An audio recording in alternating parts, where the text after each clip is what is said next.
Well, that was interesting.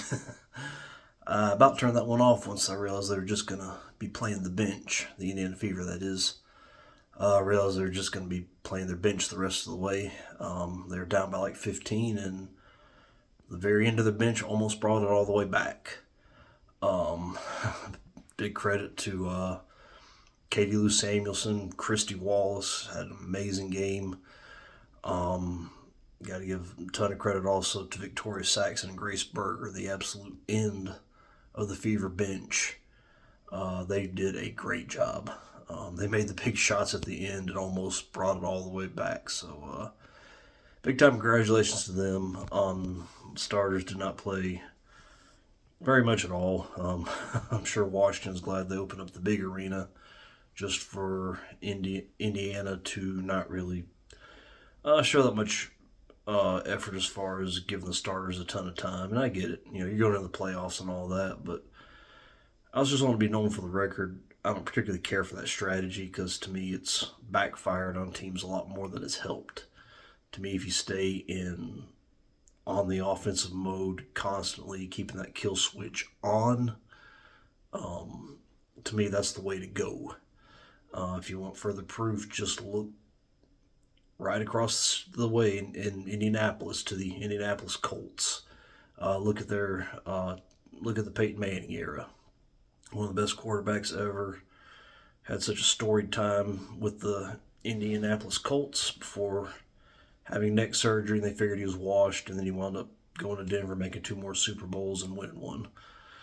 But if you look at his history with the Colts, it's a lot of history of them clinching a very high playoff spot early, taking their foot off the gas for the last game of the season, and promptly losing their first game at home.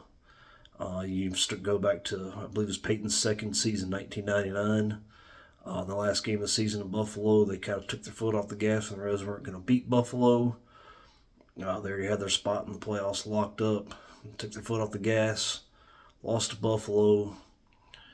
2 weeks later, because they had the wild card round off when the Tennessee Titans, who had to win their last four games of the season, and they had to play really hard to get a good playoff seed because they're in the same division as Jacksonville. The Jaguars that year went 14-2. Ironically enough, the two losses were to Tennessee, so they were fighting to the end to try to get that number one seed, but they couldn't quite get it. They were 13-3, so they wound up with the number three seed.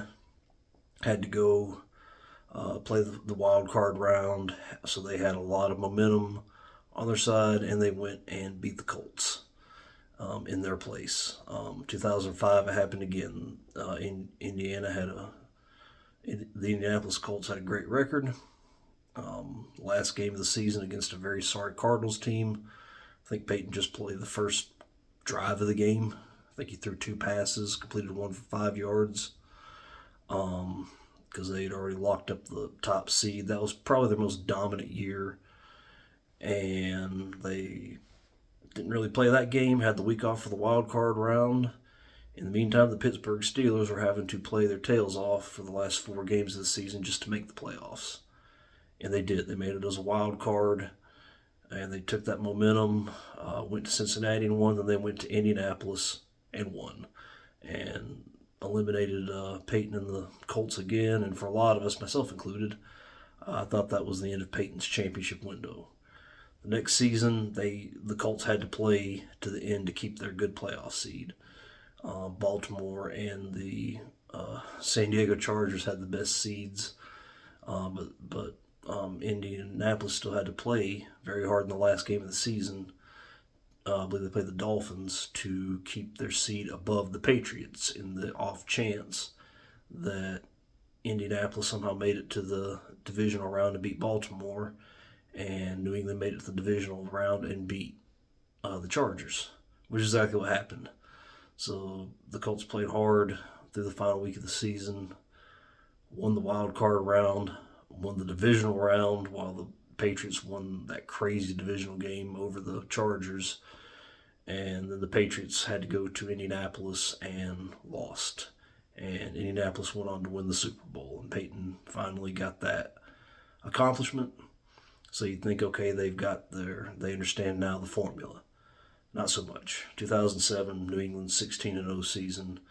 Indianapolis had the second spot locked up. I think Peyton at least played the first half of the final game that year, but he didn't finish it. And once again, got the second seed, got the wild card round off.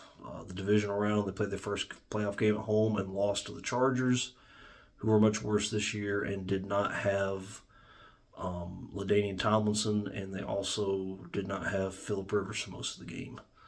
So that was a pretty disappointing loss for them. So you think being in the same town, they would at least be aware of that, the Indiana Fever that is, but they are not. In this game, they started off the game winning 20-2 with their starters. Kelsey Mitchell appeared to hurt herself. Hopefully it's not serious. And I get keeping her out for the last game of the season. You want to make sure she's 100% going into the playoffs. I can get holding her out with a potential injury. Hopefully she'll be all right. But from that point forward, they played the starters less and less and less. Caitlin Clark and Leah Boston and Lexi Hull played less and less. Even Alyssa Smith, who's having a really good game, didn't see as much playing time. And you got to see Christy Wallace, who, like I said, did great. Very, very proud of her. But to me, I don't think that's going to be the right way to go. But we'll see. Who knows? Basketball's different. I don't really have a lot of knowledge of the history of the WNBA to know if that helps or not. It just seems to me like I would always want to stay in attack mode, but we'll have to see how that turns out. But funnily enough, without really working the starters much, the Washington Mystics, who Indiana was playing, they came back, took up to a 15-point lead at one time, including with just like 5 minutes to go, and the very, very end of the Fever's bench brought them into within 1 point, and where Katie Lou Samuelson jumper away from winning it. That was almost one of the funniest things I ever seen. I was about to turn it off. I'm glad I didn't, but just pretty wild, Looking forward to seeing what they can do in the playoffs. I'll probably do a more extensive video about their season, breaking down the stats, breaking down everything. And I believe Sunday is when their season starts. So best of 3 series against Connecticut, if I'm not mistaken. I might be mistaken. I don't have all my numbers in front of me. I was too busy researching to see if I remembered right about the history of the Colts. And yeah, I was right. So we'll see. I just think, especially for a young team like that, keep your foot on the gas, keep your foot on the gas, keep your foot on the gas. Don't want to develop any bad habits of coasting, because they're going to need all they can now for the playoffs. It's a new world. Luckily for them, they've been playing basically playoff games the whole season, because for a lot of teams, this is their one chance, or 2 or 3 or 4 chances every time they play the Fever to actually be seen. So we'll have to see. Thank you again for everybody who's watching. Again, I'm getting a lot more viewers than I thought I would. If you want to subscribe, by all means. I'm not going to sit here and beg you if you don't feel like it, but hey, give me a hand, subscribe. Maybe I can actually start maybe make some money and get some actual audio equipment for doing these videos. Thank you guys. I'll talk to you soon.